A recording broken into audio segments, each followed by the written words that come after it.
Hey, this is Scott Sharrard from Little Feat, and you're listening to Talkin' Blues.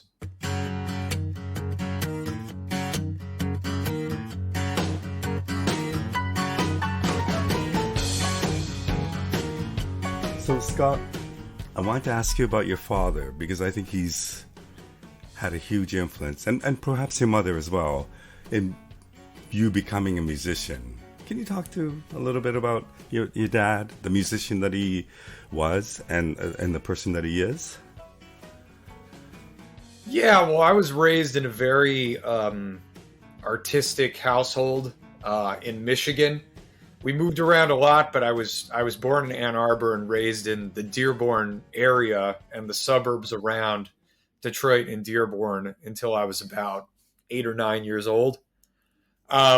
Then we moved to a couple different places. We ended up in Pennsylvania. We for a few years. Then we finally I went to high school in Milwaukee at the High School of the Arts. So I named my last solo album Rust Belt because the only commonality I could find in all those places was, well, I'm definitely a Michigan boy at heart. I've got all the contradictions and the trappings there are of being from Michigan uh, deep in my soul. But then living in Pennsylvania, Wisconsin, they're known as being part of the Rust Belt or the I suppose Rust Belt is kind of a it's kind of a it's kind of a slight at the Midwest to some. To me, I embrace it. The Rust Belt being the rusted out factories that used to be uh, the the prosperity of the middle class in America that's gone now. And of course, that's something we're all grappling with from many different angles these days. And I'm a child of that, but I'm also the child of people who were very passionate about art as a way to escape, uh, as a way to find solace, uh, as a form of sort of religion in a way. And so that was Shakespeare in the Park. That was Bobby Blue Bland, Jack McDuff, the Allman Brothers, Little Feat, um, you know, and all of the above. Going to concerts. My father was a professional musician on and off, but he that's a longer story. He did not succeed at that. He ended up in cable television ultimately, which he got to through studying radio and communications with a guy named Russ Gibb, who's a legendary Michigan music promoter and by origin, and then he got into all kinds of different radio and communications. Russ had a place called the Grandy Ballroom, where in the '60s, Hendrix and Zappa, it was like the Fillmore East of the Midwest. And Russ was one of my babysitters. In fact, the first BB King record I ever heard, Russ played for me, and I think I was about 5. Um, and he used to put on all these blues and soul records when he would babysit me. He had never had children. It was a very odd babysitter to have. He told a lot of stories about those bands. Um, and then, my house was always the band house everywhere we lived. So it was always the house where musicians would come to jam and eat and do bad things and do good things. um, and by the time I got to Milwaukee, I was in the High School of the Arts where my teachers were these incredible musicians. And I was living 2 blocks from an independent film theater called the Oriental. So I was seeing Godard and Fellini and Truffaut. I was walking to the blues club and sitting in and meeting Hubert Sumlin and jamming with him and Pine Top Perkins and Luther Allison and a bunch of other cats you've never heard of who were just as good, who were around at the time, who've all passed away now. So I was really raised by the scene, as it were, and music became my own form of solace that was independent of my family very early on. I became very independent very quickly, and you know, really was determined to find my own way. I was an only child, also no siblings, and I think that has a big effect on somebody, especially when you grow up in a very intense environment like that, and things were always changing. I mean, I must have gone to a dozen schools between kindergarten and graduating. Lived in a dozen different towns in different places. How do you think that affected you? The ability to adapt to new environment. Well, I mean, without laying down on the couch and having to pay you for this interview, um, without going too far with it, it's fucked up. I have two little boys. They're 5 and 10 now, and they've lived in New York City their whole lives. And I think that they're developing an identity, and they have a kind of security that they carry in their personalities that's very foreign to me. Um, I found security in my personality when I got to Milwaukee High School of the Arts, and because I was just telling my oldest son this morning, like when you were the hot shit jazz musician at Milwaukee High School of the Arts, it was like being the quarterback of the football team in every other school. It was a big deal. It opened a lot of doors for you with friends, with girls. All the right doors would open. So I think that school really saved my ass. I think music gave me a direction, although I'm sort of like the quintessential Capricorn kind of control freak type A. I think no matter what I would have done, I would have gone at it like a motherfucker. I think that's just my personality. Um, I zeroed in on the music, and the music. The great thing about music is, there's all these cliche terms like, they're true. I mean, language of the soul. This is true. I mean, it really it transcends so much of the bullshit trappings in daily life, and it can also transcend the trappings of. It can even go beyond cultural identity when you think about American music in particular. Think about that melting pot of different cultures and the incredibly positive and negative effects within this country, but then the language, and when you listen to every other form of music outside of the United States now that's new, it sounds like American music. I mean, even all that, I mean, the most extreme example I can think of in terms of reach is like the like BTS, this Korean pop music. I mean, it's all based on American R&B and rock and roll, Hmm. every lick of it. I mean, we changed the world with our music. It's the best thing we ever did, besides kill the Nazis. I wonder at what point. I know that you started early. I mean, it blows me away that at the age of 11, 12, you were recording music, playing all the different instruments to replicate a Bad Company song or whatever. Music obviously came easy to you, but at what point did you think music is something that you wanted to pursue? That brings back a lot of memories. I have very fond memories of being in that front room. That was in Newtown, Pennsylvania. I had a really cheap drum kit and a couple guitars and a 4-track recorder. And yeah, the Bad Company record was one of them. Little Feet Waiting for Columbus, the first two Allman Brothers records, which is, of course, it's kind of amazing when I think back on all that. I had pictures of Dwayne Allman and Lowell George, Chuck Berry, Jimi Hendrix on my wall. They were my heroes. Um, and I wanted to experience and create music in totality from the beginning. Um, I had an interest in how it was all put together, and recording is still my favorite medium for creativity. If you said you get to do, one or two things with the rest of your career, I would say make records and teach at a university. Those are probably the things I'm most passionate about are making records and being an educator. Um, Touring is way down at the bottom of my list of interests. I have no interest in it. Um, but I love being on stage for 2 hours, and I love the camaraderie and everything, but I hate being away from my family. And I also feel like, you know, the recording process is really what got me into this. And it was the 4-track, and it was recreating those songs piece by piece. I don't know why that is, But I can tell you my first love was really the drums.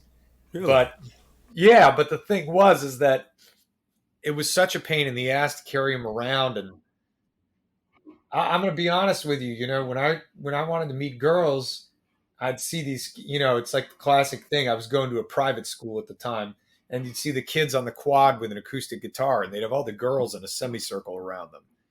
I said, "What am I going to set up my drums and do this?" And there were all these guitars in the house. There were like four, maybe three or four guitars at the time in the house, one electric and some acoustics, a bunch really nice acoustics my dad had. And he would sit around and play Bob Dylan and bluegrass music and old blues songs and old rock and roll songs, Big Bill Broonzy, Chuck Berry, Jimmy Reed. And I would just pick up a guitar eventually and just start plucking along. Um, and that was kind of why I ended up playing the guitar. It was just what was available, and it was what was impressing the girls whose attention I wanted to get at the time. But I presume it came somewhat naturally to you? I mean, that's always a hard thing for me to reckon with. I mean, I was accused in my teens of being a child prodigy on the blues circuit, which in the early 90s, was something that just made me, it was like gag me with a spoon, give me a break. And there were all these great players out there doing it. I mean, you had Johnny Lang out there. You had, Derek Trucks was out there, who became obviously this incredible, incredible musician. But those cats were out there doing that in the early '90s, and I don't know, man. It was weird. It was like I could do it, but there was always, in every town, there was a kid, like a teenager, in every town in America in the early '90s who dressed up like Stevie Ray Vaughan with the hat and had the Stratocaster and would make the faces and do all the stuff. And I just ran. As soon as that came on the scene, I was already playing a lot of blues gigs. I just started running in the other direction. I wanted to be a combination of things. I didn't want to just be defined by being some kind of guitar dude. I loved from very early Lil George, Tom Waits, Warren Zevon, um, Prince, Stevie Wonder. Jimi Hendrix is my favorite musician of all time. Miles Davis. That was who I wanted to be. I had no interest in being Stevie Ray. And I saw Stevie Ray. I saw Stevie Ray when I was 11, and it was probably the show that changed my life in terms of chasing the guitar and trying to master it. And I still remember the energy coming off the stage, and he was a profoundly deep, incredibly important musician, not just a guitar player, in the history of music and in my own life personally. But what happened in his wake was sort of similar to what happened with Hendrix, where it just spawned this league of just shitty, terrible imitators, and people who thought if they bought the gear they would sound like him, and people who thought if they bought the hat it would get over. And it really, I think in some ways it was probably one of the things that's held me back in my career, has been, as a creative person, has been my allegiance to the sound in my head over everything else. It's made my music very, very hard to pin down. And there was a time when that would have been considered an asset by certain A&R people, but I didn't live during any of those times. Okay, but the fact that you were playing, and if I'm correct me if I'm wrong, but you did play with people like Hubert. Did you not jam on a weekly basis with Willie Big Eye Smith? Not on a weekly basis. He had a jam session, and he had a bass player at the jam session at Coco Taylor's named Ron Hill. And Ron was a phenomenal bass player, singer. I've lost track of him. I don't even know if he's still with us, unfortunately. I lost him many cell phone numbers ago. He's really kind of a rogue individual. But Ron used to play bass with Magic Sam and Little Milton in the 60s and 70s. And Ron was one of my teachers. And I was in Ron's band. It was a trio. And Ron had a bunch of house gigs in Chicago. He would drive from Milwaukee down to Chicago, and one of them was Coco Taylor's with Willie Big Eye Smith. And I did play in the house band a couple times. I jammed with him a couple times. I used to sometimes just ride down with Ron and just listen. But I was 16, 17, 18 when I started making those trips. Another place I used to go was it's the one that's not there anymore. They're all not there anymore except for Kingston Mines is still there, I think. Yep. Checkerboard Lounge was the other place we would go with. Willie Higgins would take me down there, and I'd play with John Primer or people like that. Pine Top and Hubert would come to the Up and Under a few times a year, drink for free, sit in at the jam. I got to hang out with them there and jam with them and talk to them a lot, and got some finger picking lessons from Hubert back in the dressing room a couple times. I mean, the Up and Under, I think it's still there. I don't think they have blues anymore, but the Up and Under the leadership and ownership of this guy Mike Costel was a really important salon of blues music in the Midwest at the time I lived in Milwaukee. And this was the late 80s, early 90s. That was the place you wanted to be. And that's where Luther Allison would play for multiple nights, and Little Charlie and the Nightcats, and all the Chicago dudes. Primer would come through, and those legendary cats. Like I said, our local guys were Stokes, who was really my mentor and teacher. I used to play with Stokes. Was like the equal to Little Milton or B.B. King or any of those guys. Singer, guitar player, just absolutely everybody's favorite on the scene. The man had the most incredible voice. And I started out playing, sometimes I'd play drums in his band, sometimes I'd play bass in his band. Eventually I graduated to being a guitar player. Eventually he would let me sing. And, by the time I was 19, we were doing our own co-build shows at the Up and Under. But Mike Costel, the owner of the Up and Under, signed me on as a barback when I was 16, which you can do in the city of Milwaukee. And that means I was able, from the age of 16, to go in the club without my parents. Because if the place was raided, they could say I was the guy washing the dishes in the back. And there'd be no problem having a 16-year-old in the place. So I had the run of that place. Well, what did that expose you to the blues, and not only the blues, but to the blues greats at the age of 16, 17, 18 do for you? Well, I'm just glad that I was aware who they were, and I was aware of how important what they had done was for music. So I definitely had that going into it. I think I was also very, and I think this is maybe the type A in me that's less the artist and more the producer, organizer that I am. But I was always sort of cognizant of like, where does this end up? Because I would see those guys and they would be in there, and they made all their money in Europe and in the States. I mean, they play in little bars that were half full all the time. It was like no one appreciated what they did. And I think I knew for sure that this wasn't something just unique to their experience. This was part of the sort of, the disrespect we have for our own inventions in this country culturally. Everyone in this country moves on to the next thing.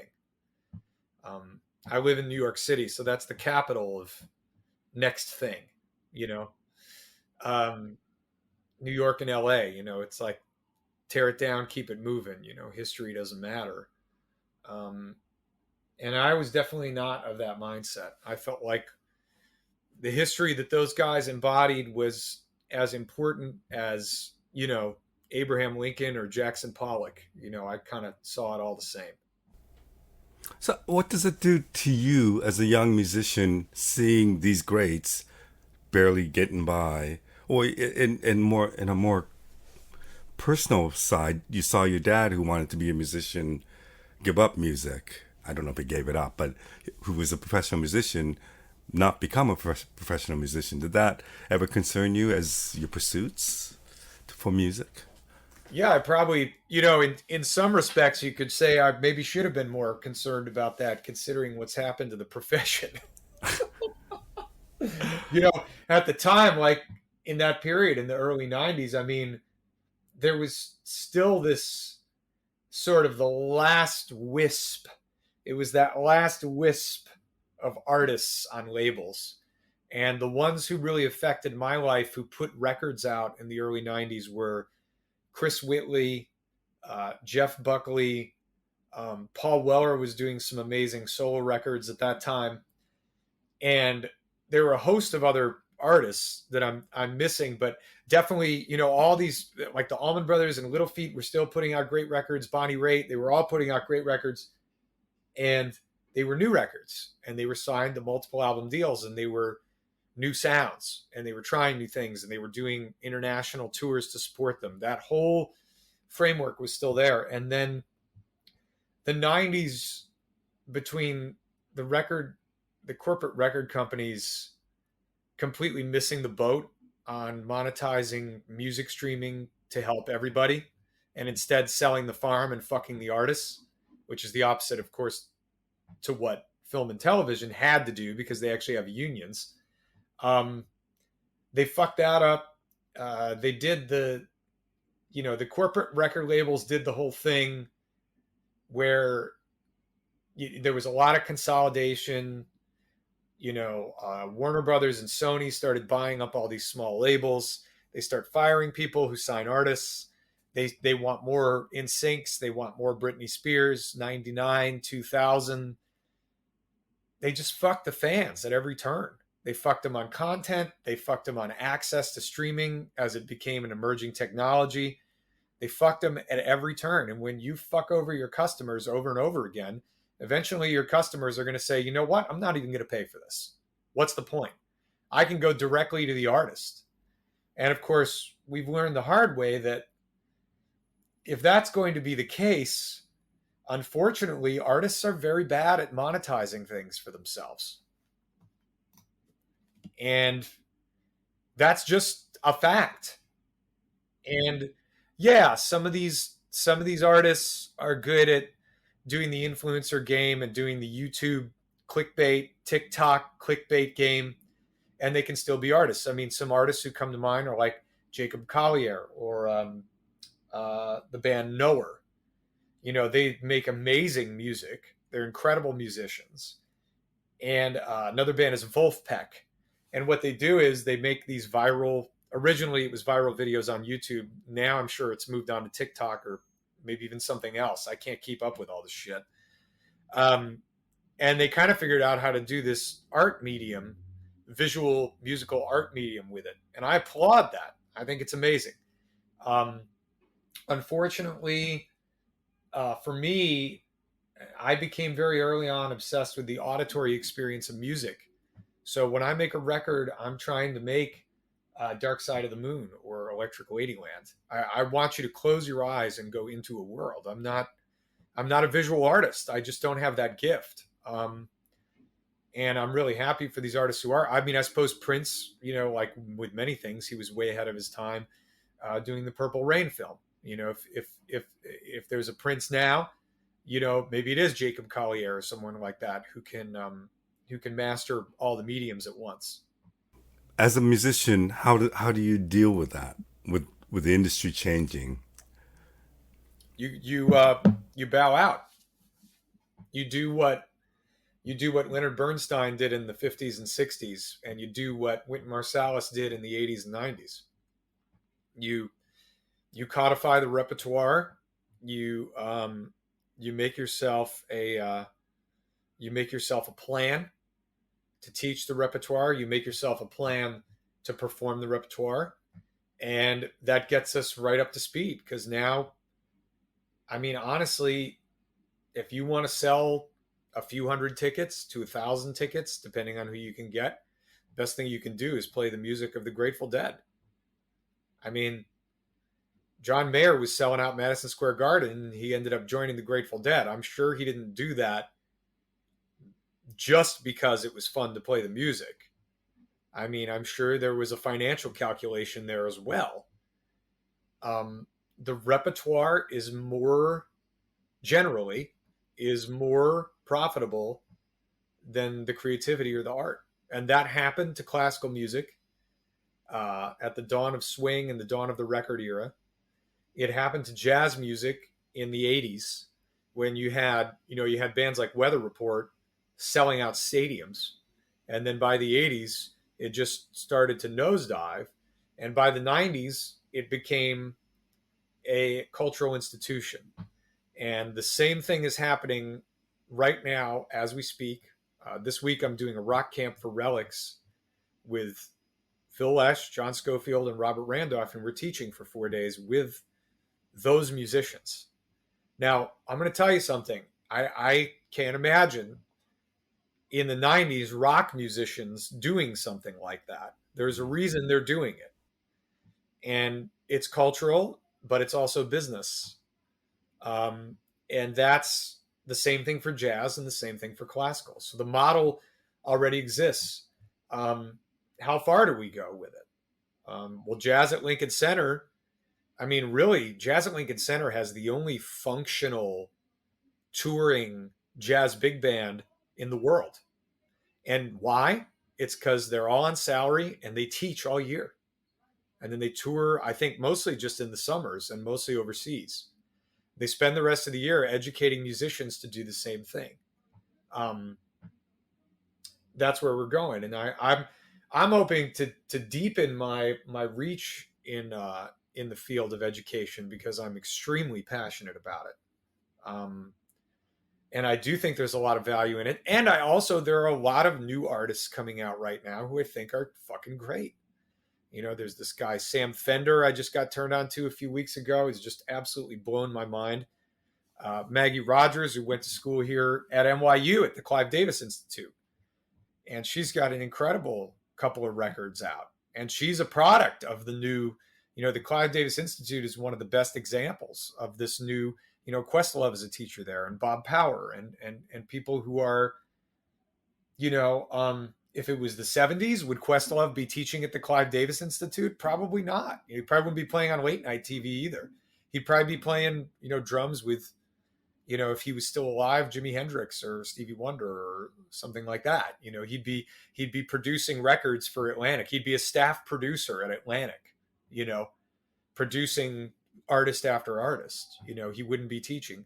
The reason someone as talented and brilliant and well known as Questlove is teaching is because the art forms are now not bearing the weight of the market. The market is not interested in the art forms anymore, like it was.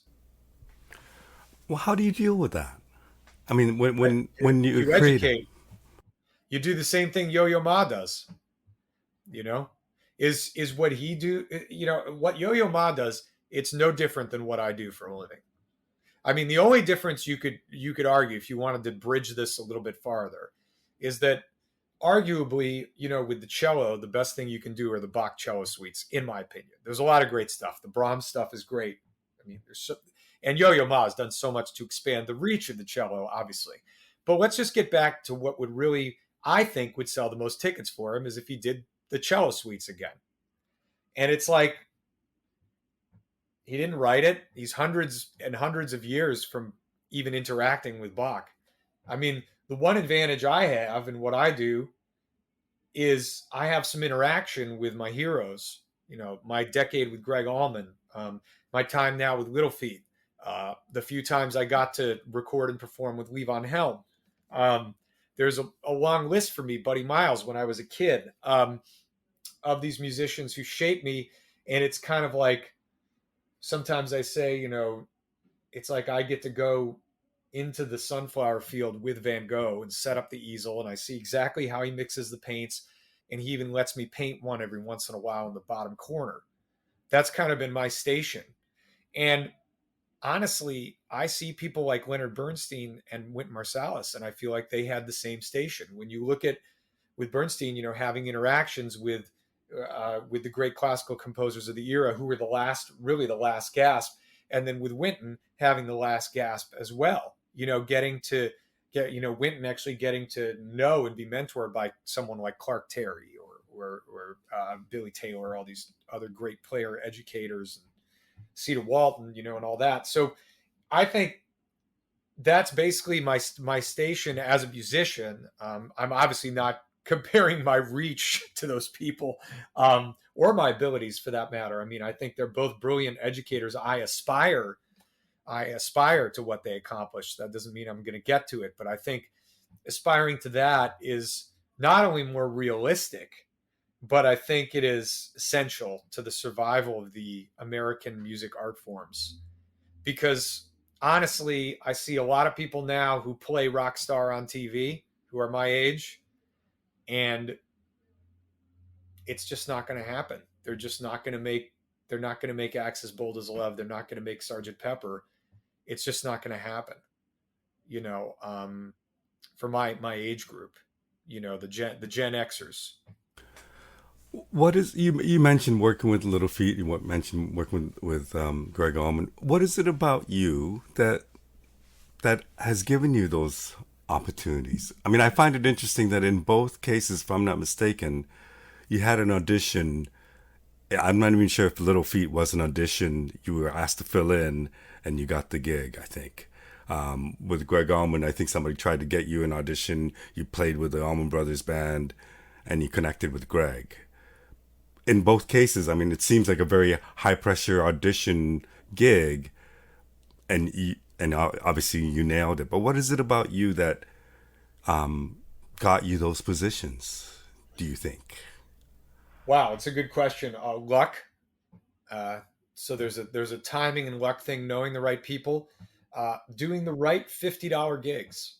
I tell young musicians this a lot because sometimes musicians, especially ones who go to music schools, they take all these different music business classes and stuff. A lot of it's irrelevant now. I wonder how it's been updated recently, actually. But they get this idea. Well, a gig is supposed to play this, and I'll do it for this. And it's like, well, have you considered who you're working for? Because what I used to do a lot is I would, and I couldn't afford to do it, but I would turn down high paying gigs to do local gigs in New York City with musicians that I knew were out touring with artists I wanted to play with. And it was Jay Collins. I was playing in his band, playing locally, mostly at the 55 bar and sometimes at Levon Helm's place or the Bearsville Theater and these little places around. And we were doing gigs together for years. And Jay, the whole time, was playing sax in Greg's band and was the band leader at the time. And he brought me to that Allman Brothers show to sit in. And I was nervous as shit. I mean, I was pretty green. I was in some ways, I was 30 years old, and I was actually thinking of attending NYU at the time to become a music educator. I was ready to leave the business. I've been down a million blind alleys at that point. And then I met Greg, and there was something that clicked with us, and a lot of it was the love of the blues and the understanding of it at a visceral level as sort of the roux in the gumbo when you're making rock and roll. And having that in common was an immediate bonding point for us. And then we felt it on stage when we played together, and it became a really rich collaboration. And then ultimately, somewhere in there, we forged a bond. I don't know if I would call it a friendship. It was more like a brotherhood. I ended up seeing him like a much older brother, not like a father figure, but like a brother. He was a little too flawed to be a father figure, but he was the most astonishingly magnetic person I've ever known, and the greatest musician I have ever played with, without a doubt. There'll never be anything that touches that. I mean, it was like playing with Sinatra. It had that gravitas. And there's something about playing with a singer like that, where you play with a singer where, you're going to get 10 of these every generation. Here's one. And then you live with them for a decade, and make music with them and write songs with them. And I suppose when I sat in with Greg, that bond we had right away is what kept me from, puking and running the other direction.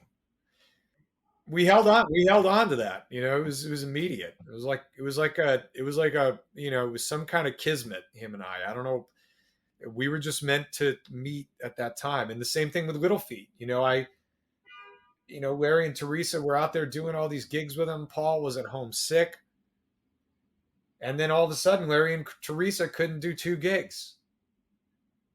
And through a whole series of events, Bill Payne ends up calling me. We have a lovely conversation on the phone. Serious also. I had a few weeks. I learned the shit out of the material, like serious as a heart attack. I got to the gig. The first of two gigs, I was subbing for Larry and Teresa, who were subbing for Paul. You got to understand. I was like the third stringer. Wait, can I ask you, when you rehearse for the, do you have any rehearsals with the band for this gig? No, no. So they send you tapes or Well, something? check out what happened. So yeah, I mean, I had all the music, and there were no charts, so I printed lyrics and made notes. And I'm waiting at the sound check at the venue, and my buddy Jay Collins from the Greg Allman Band was in the horn section with Little Feat at the time, and he calls me from the Little Feat bus that's pulling up, and he says, "Scott, I wanted to tell you before you see the guys, we all just found out that Paul Barrere just passed away." This is right before I meet them for the first time. Mm-hmm. Now I had met Bill, but I hadn't met anyone else. So they come in. Everyone's choked up. I'm hugging people. I'm hugging Fred Tackett, meeting him for the first time, and Sam and Kenny, and they're all busted up. And it's like, okay, let's rehearse. So we played for 45 minutes. It sounded good. They were like, yeah, that'll work. I think everybody was just in a terrible state of shock. And then the gig, the place was packed. We went out on stage. Thank God it was in Long Island. So it was a sort of a adopted hometown show for me. And we get out on stage, and Bill Payne tells the audience, we lost Paul Barrere today. It was the first time it had been made public. And then I had to play a 2-hour gig with him. So how do you get through something like that? How do you work your way through a gig like that? Well, I'll tell you something, man. That gig, that Little Feat show, I got some time myself for about 5 minutes before we went up there. And I got to be honest with you. I'm not religious. I don't pray, but I just started talking out loud spontaneously to Greg. I said, man, I got to go up there and sing these old George songs. Greg loved Little Feat. We used to listen to him all the time. They were one of his favorite bands. And I think, honestly, when Lowell died, they should have just hired Greg. I think that would have been the ultimate rock band of Wow. the 80s. They would have ruled it, because he didn't have a home in the Allman Brothers anymore by 1979. He just felt like shit about the whole thing, and that never really turned around.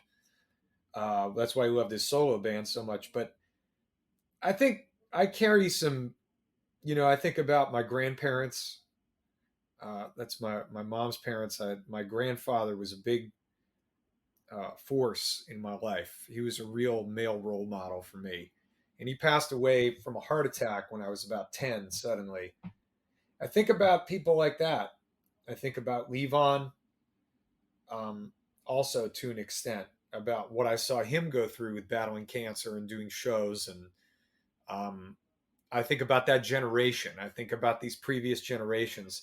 And I was thinking about Paul and his family and what they were going through, and how important this music was to Paul, and what an important part of Little Feat, what an essential part of Little Feat Paul Barrere is, if you think about the catalog.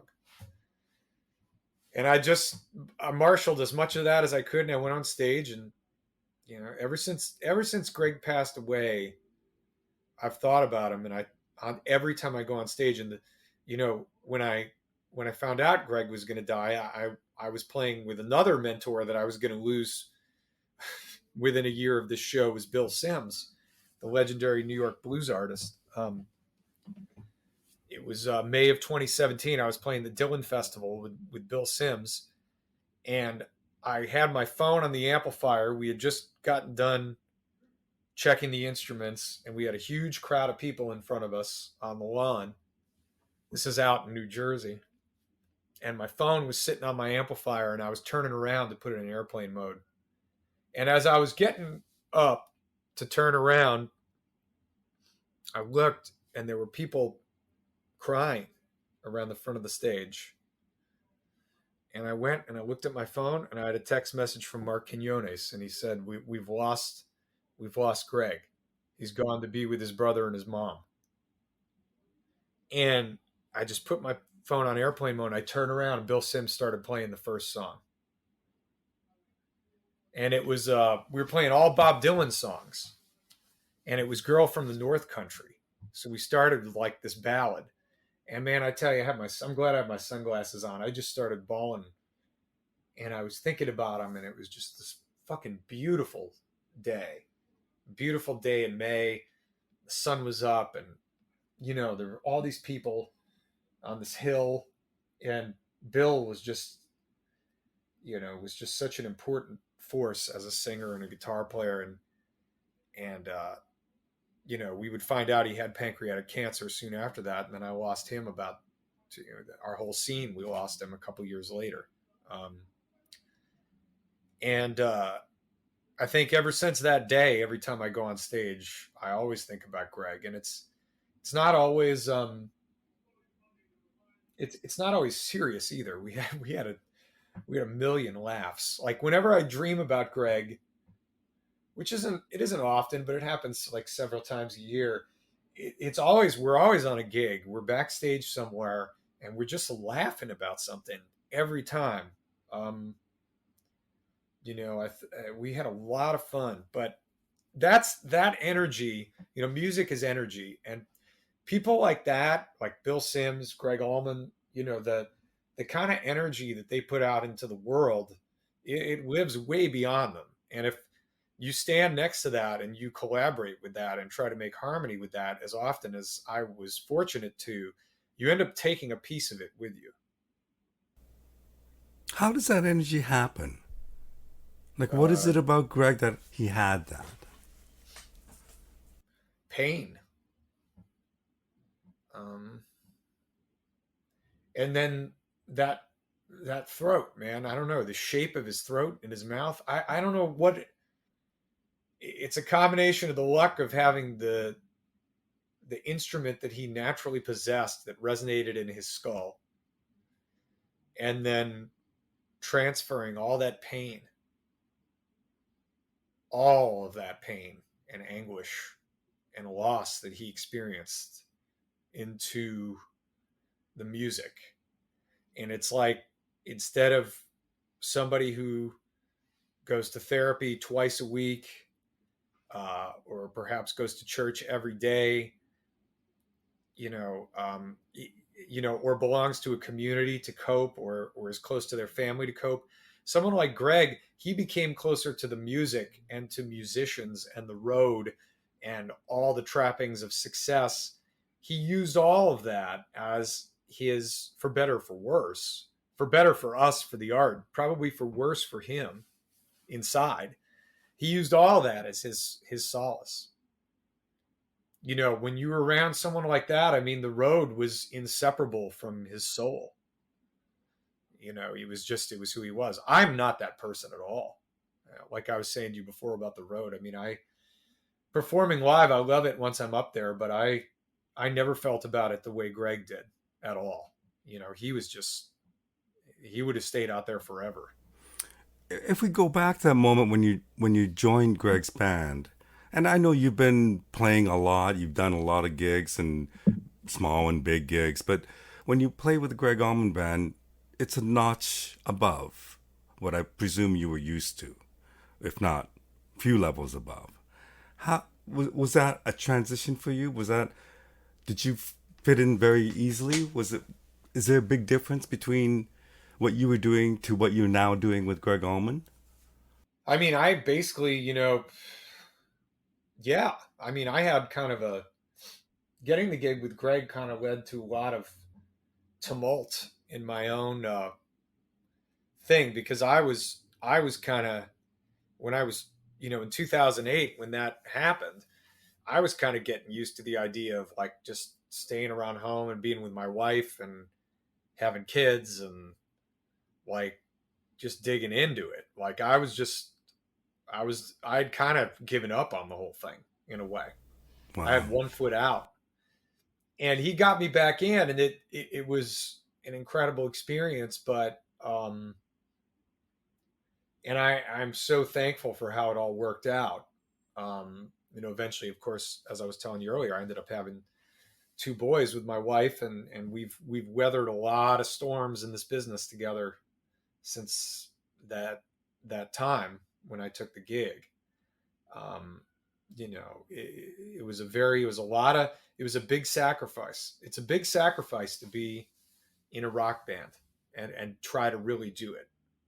It's you lose a lot of moments with your family. You lose, and this was one of the things. I'm one of those pandemic survivors who thrived in the pandemic. I was teaching on Zoom, so I was able to support my family, and I performed on Zoom. Eventually, I started playing with my own band throughout that, but I was able to start for the first time in my life prioritizing time with my family, and that's really become my main passion in life at this point. Is setting up my life around them, you know. How do you manage that when all of a sudden now you're a member of Little Feat? Like, Well, sorry. luckily these guys, they don't want to play all the time. So, for me, it works out really well with how we're working. I mean, I think next year we're going to play about 50 gigs. Okay. Um, it's kind of ideal for me. Um, I'll never tour with anyone again after this, and you can print that. Um, I'm done. Um, I'll still perform maybe around the Northeast and occasionally go hit a festival or something under my own name, or we'll see what happens with Little Feat music, if there's opportunities to play Little Feat music in the future. But this whole thing of being away 3 or 4 weeks at a time, it's those days have passed for me. Once Little Feat is wrapped up in this incarnation, I think that'll be it for me. I honestly, it's like the last gigs. This is pretty much, it's like this, Tom Waits, Bob Dylan, Rolling Stones. Little Feat is in that class of like, if you get an opportunity to do this, you're doing it all the way. Like it's not even a question of blood or treasure. It's like it has to be done. You're being asked to be part of a legacy. You're being asked to be part of a vision quest.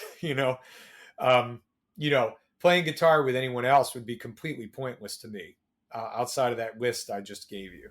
But Um, but when Little Feat asked you to fill in on that gig, like there was no idea that you were maybe joining the band at a future date. This was just oh, a fill I in. knew I was. Oh, I knew I was going to join the band from the first note of that show. Oh, really? Sorry, Yeah. because that's what you wanted, or was it because you thought there was a possibility? No, I said this is what's going to happen. When Wow. this gig is over, these guys are going to ask me to join the band. I knew it from the first note. And then we finished the gig, and they all asked me to join the band. It was the first thing that happened as soon as we walked off stage. I think even before we played the encore. Okay, so I know Waiting for Columbus and I'm sorry, Little Feat and the Allman Brothers were huge as you were growing up. Hendrix, Little Feat, and Allman Brothers. The Well, fact that you, Hendrix was unattainable. right, Little Feat and the Allman Brothers, to a certain extent, represented something that was possibly attainable for a middle class white kid. and which There was which an you attained. experiment. Yeah, there was an experiment there that I could picture myself being part of. Hendrix was unattainable. Hendrix was a Martian. He was from another planet, and he's the greatest musician. For me, he's the greatest musician ever. He's number one. If you said you get one, I pick him and we move on. If I get two, Miles Davis is next. But Little Feat and the Allman Brothers were the ultimate salon, uh, in which you could fuse all the music I loved. So Hank Williams, Muddy Waters, Jimi Hendrix, Miles Davis. This was the music we listened to on these buses. We listened to Pharoah Sanders and Jimmy Smith and the Spinners and Otis Redding and um, Freddie King, and it's all part of the formula.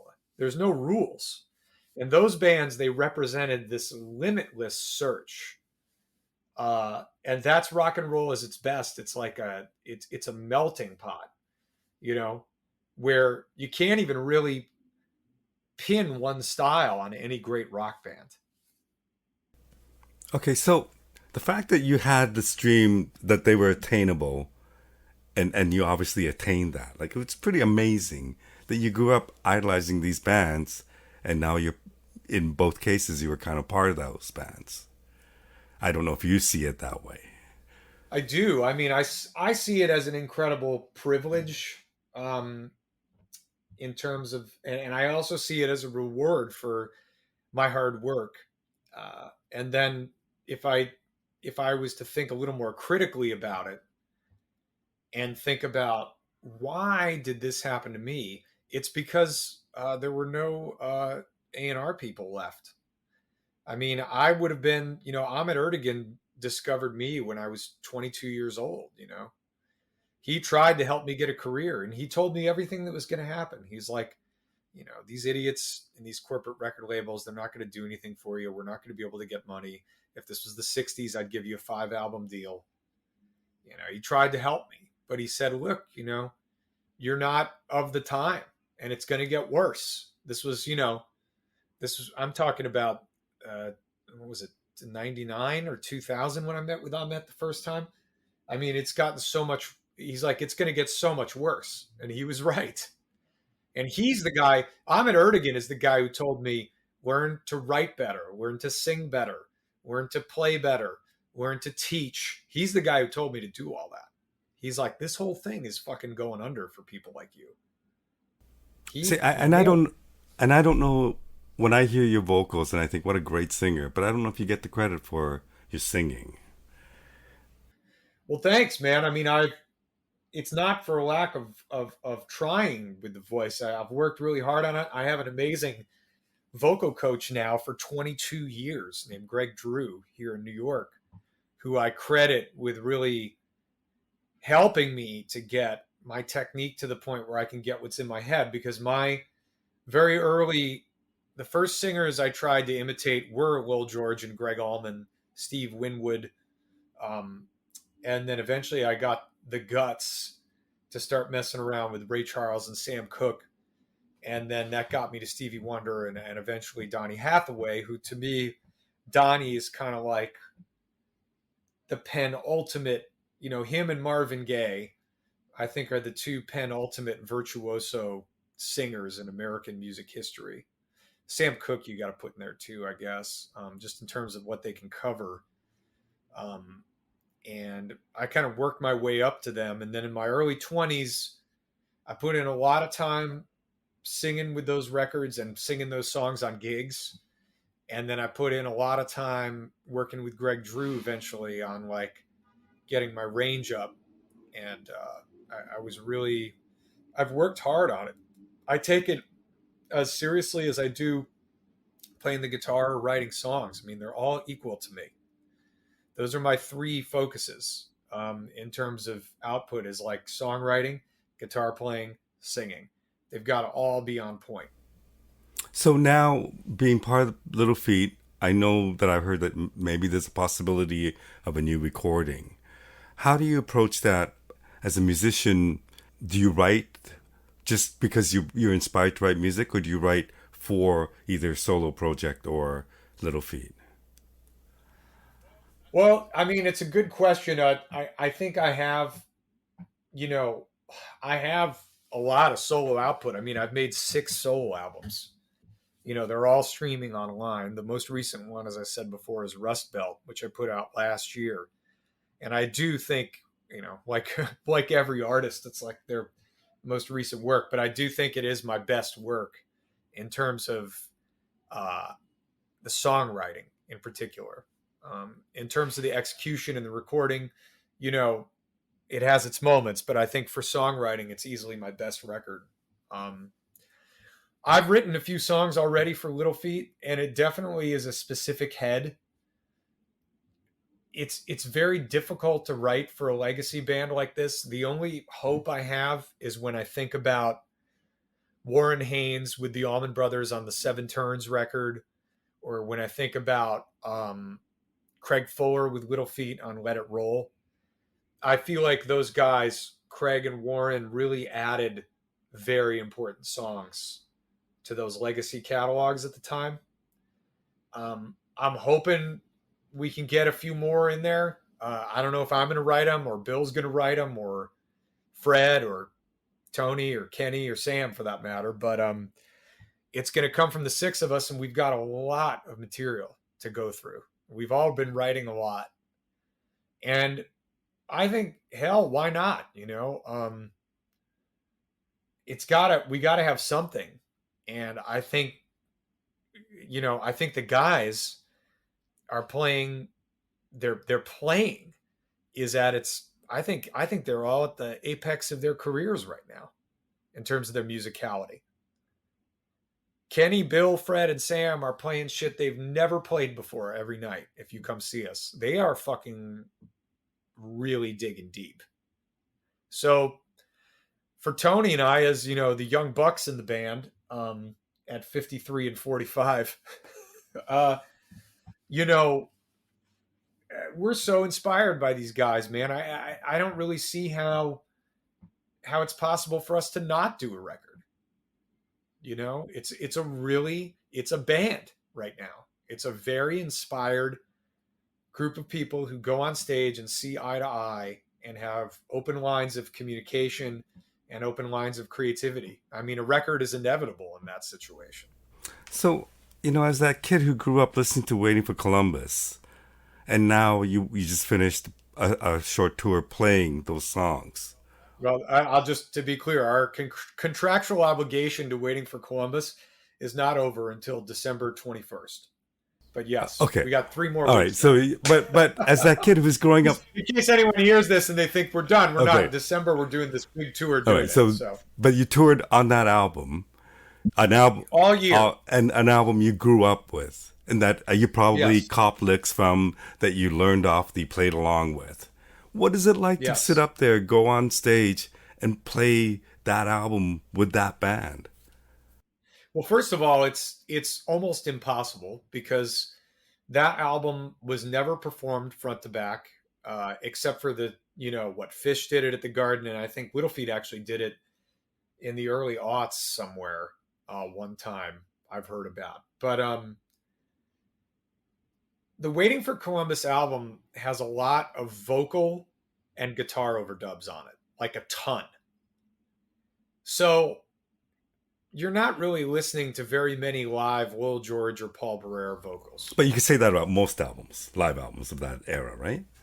Of that era, yes. I mean, Fillmore East, there isn't a single overdub on. So I'm just saying, like, Waiting for Columbus is an extremely ambitious and genius record. And that makes for a very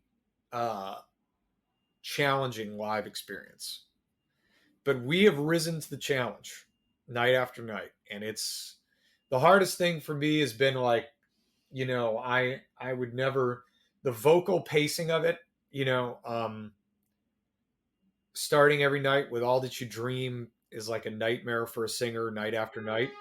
You can do it, you know, for one night, but then the next night you would change the set. So it's later in the set or you'd skip it. But when you play Waiting for Columbus every night and you're doing one-nighters where you're sleeping in a bus most of the night, you know, and then you're in all these different environments and you're doing night after night after night, you're playing 6 shows a week. And you know you got to start every show with All That You Dream.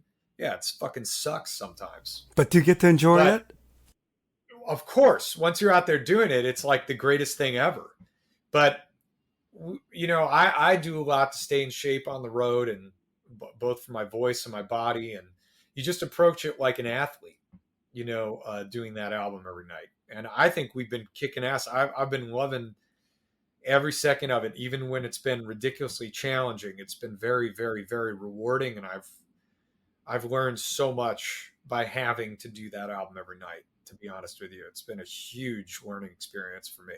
And we just last weekend we got to play in Chicago and do a one-off, and they let us play whatever we want.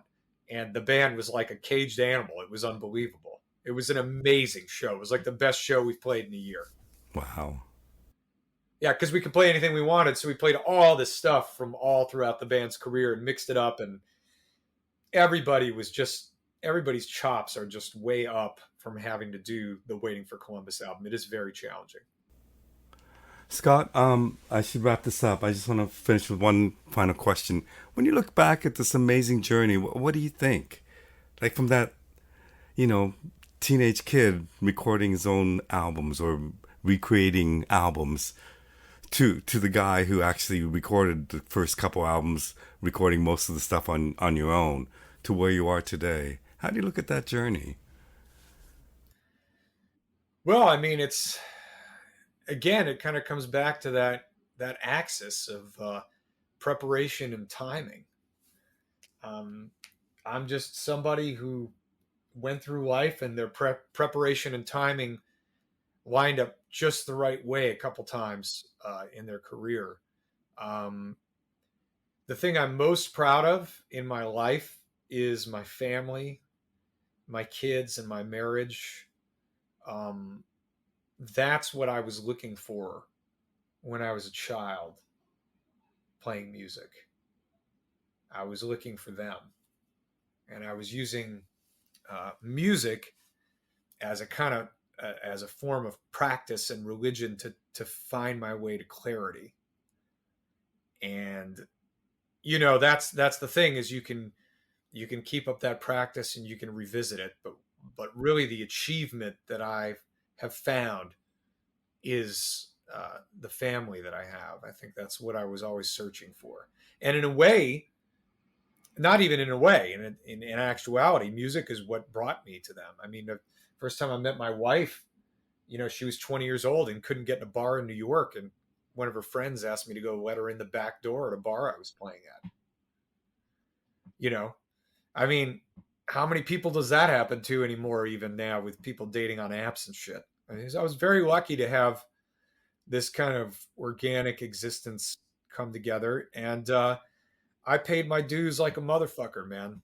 Um, I didn't come from any kind of security or any kind of grounding. I always had to create my own grounding, and I think I think I'm very fortunate that I've been rewarded for it, and I'm also fortunate that I have a personality that can latch on to what's important because I have plenty of colleagues and friends who um, have lost themselves in this business completely. And success can actually breed an even higher level of dysfunction than failure in this business. And I've managed to avoid that, which might be my greatest achievement after having my family is not imploding trying to have all this success. Because this, the a musician, the easiest part of the day is 2 hours, and then there's 22 other hours when you're on the road, and those 22 hours they will fucking kill you. They will literally kill you if you don't know how to manage them.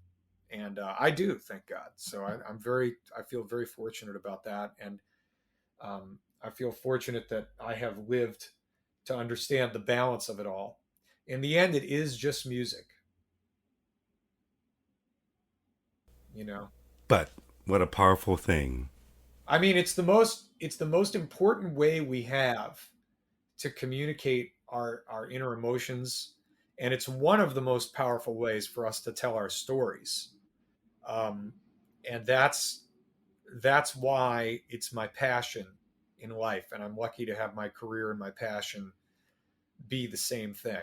Um, but I try not to get too pie in the sky about it because um, one thing I have realized playing with so many of my heroes is that whether you're a fan or you're a musician, we're all from one tribe. the people who really get the music of Little Feat or the music of the Allman Brothers Band.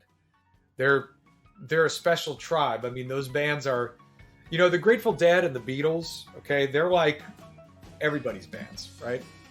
But, you know, there's this other class of bands. I'll also add to that list the band, right? So the band, NRBQ, Los Lobos, Little Feat, the Allman Brothers, that's my fucking people. Those are my people.